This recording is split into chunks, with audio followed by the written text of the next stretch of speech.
I think she has a real challenge because about every week or 10 days another shoe drops. So every time you turn around there's a new allegation, there are new facts coming to light. And I think that this is likely to go on for 6 months or a year, and I think it poses a very significant challenge. Newt Gingrich on this program mere moments ago, saying that when it comes to Hillary Clinton, she's got a tough road ahead as her campaign continues to get pummeled by scandal. A new CNN poll shows that people are starting to doubt her candidacy, her favorability dropping from 53% in March to 46% in May. A perfect topic for our panel. Let's welcome in from Newsmax Washington, Stephen Cobb, the former general counsel for the Democratic Party of Virginia, and Skyping in from New York City, Liz Peek, columnist for the Fiscal Times. Stephen, make the case why Newt is wrong about Hillary and things are going to go well for the former First Lady. Well, I think the former speaker's comments are more aspirational than they are factual. The important polls to look at right now still show Hillary Clinton beating every single Republican contender in a head-to-head matchup, and that's what's important to look at.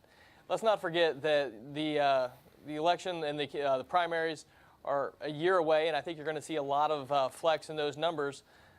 Secretary Clinton is focused right now, as we all can see, on meeting voters on a one-to-one level, going out, spending time in Iowa, New Hampshire, South Carolina, and Nevada, and really discussing her candidacy with each of those voters in those primary states. And I wholly anticipate that as the campaign continues to ramp up, that you're going to see her numbers continue to improve and the distance between her and any potential Republican challenger have some more space. Okay, Counselor, you're trying to make the case things are going swimmingly for Hillary. What about it, Liz? Here's what Hillary Clinton's really trying to do right now is raise an incredible amount of money, which will be the only reason that no other Democrat comes into this race. I think she's extremely vulnerable to being challenged by her own party, but no one has stepped up because the New York Times, among others, have prophesied that she's going to raise something like $2.5 billion, which is simply prohibitive.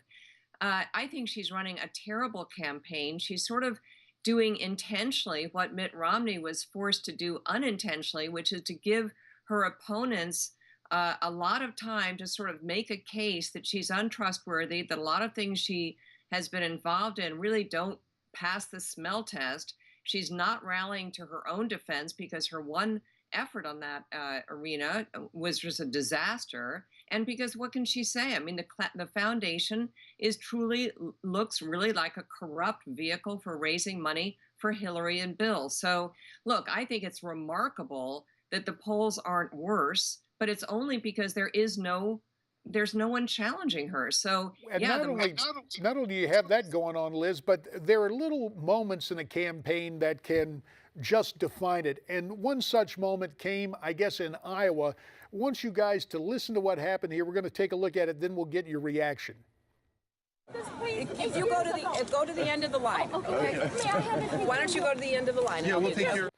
So Hillary telling a young supporter, go to the end of the line.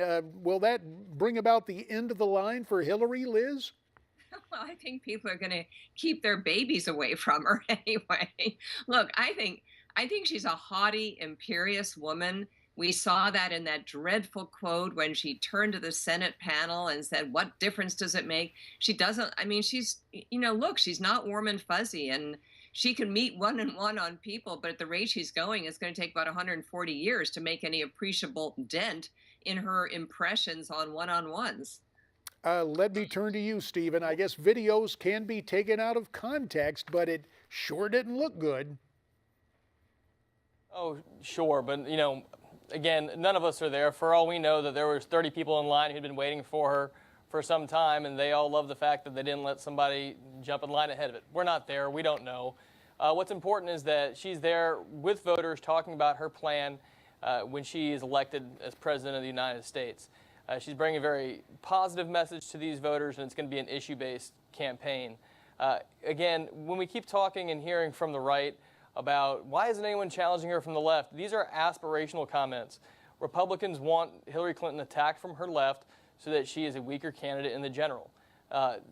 No one is coming in on the left to do that in any sort of serious fashion.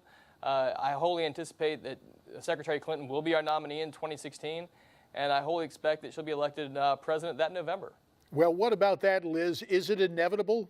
15 seconds. No, I think it's not at all inevitable. I think that really she's not a good candidate, and she's not presenting herself well at all. And by the way, I would be very happy to see someone come in from the center and challenge Hillary. I don't think it has to be from the left. This is something I think the Democrats have sort of created, this whole, or the media has, this whole idea that the party has to lurch left. Bad idea. Well, we will have to leave it there for the right and left. There's more on Newsmax Prime after this.